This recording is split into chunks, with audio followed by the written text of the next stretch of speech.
देवभूमि में सबसे बड़ा प्रहार ऑपरेशन कालनेमी में 511 गिरफ्तार, 4800 से ज्यादा लोगों का सत्यापन। धर्म के आड़ में पनपे पाखंड पर सीधा वार, 19 बांग्लादेशी नागरिक दबोचे गए, 10 डिपोर्ट। धामी सरकार का कड़ा संदेश, देवभूमि की पवित्रता से खिलवाड़ किसी भी कीमत पर नहीं सहेंगे। जी हां, इस वक्त की बड़ी खबर आ रही है उत्तराखंड से, जहां सबसे बड़ा ऑपरेशन हुआ है। देवभूमि में छिपे पाखंड और संदिग्ध नेटवर्क पर सीधा प्रहार हुआ है। ऑपरेशन कालनेमी के तहत 511 लोगों की गिरफ्तारी हुई, 4800 से ज्यादा व्यक्तियों को सत्यापन हुआ, 724 पर केस दर्ज हुए और 19 बांग्लादेशी नागरिकों की गिरफ्तारी भी हुई, 10 को डिपोर्ट किया जा चुका है। ये सिर्फ गिरफ्तारी नहीं, ये संदेश है देवभूमि की पवित्रता को चुनौती दी तो कानून दरवाजे पर आएगा।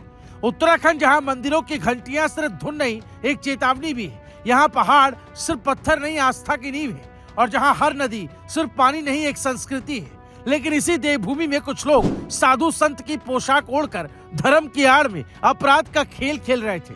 कुछ तांत्रिक और स्वयंभू बाबा चमत्कार के नाम पर ठगी कर रहे थे और कुछ बाहरी तत्व पहचान छुपाकर नेटवर्क बिछा रहे थे। इन सब पर अब सीधा वार हुआ है। इस वार का नाम है ऑपरेशन कालनेमी। राज्य सरकार का मकसद साफ है, आस्था की पवित्रता को बचाना, कानून व्यवस्था को मजबूत करना और देवभूमि की अस्मिता के साथ खिलवाड़ करने वालों पर कठोरतम एक्शन लेना।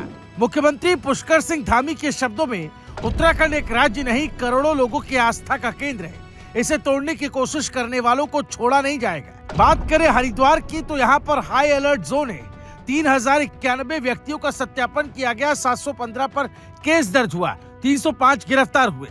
हरिद्वार में धर्म की आड़ में फर्जी साधु संत, अवैध कर्मकांड और संदिग्ध गतिविधियों पर सबसे बड़ा प्रहार। आस्था को ढाल बनाकर चल रही ठगी और पाखंड की दुकानों पर पुलिस ने ताला जड़ दिया। बात देहरादून की करें तो राजधानी में भी चुस्त मोड़ नजर आ रहा है। 1711 व्यक्तियों को सत्यापन किया गया, 206 को गिरफ्तार किया गया, 380 लोगों पर निरोधात्मक कार्रवाई हुई। फर्जी पहचान, दैवी चमत्कार के नाम पर वसूली और बाहरी नेटवर्क पर कार्रवाई। राजधानी में कानून की पकड़ पहले से ज्यादा मजबूत की गई।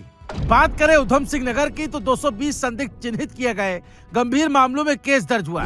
यहाँ फोकस है अवैध प्रवास, पहचान छुपाने वाले संदिग्ध और धार्मिक चोले में प्रवेश करने वाले नेटवर्क।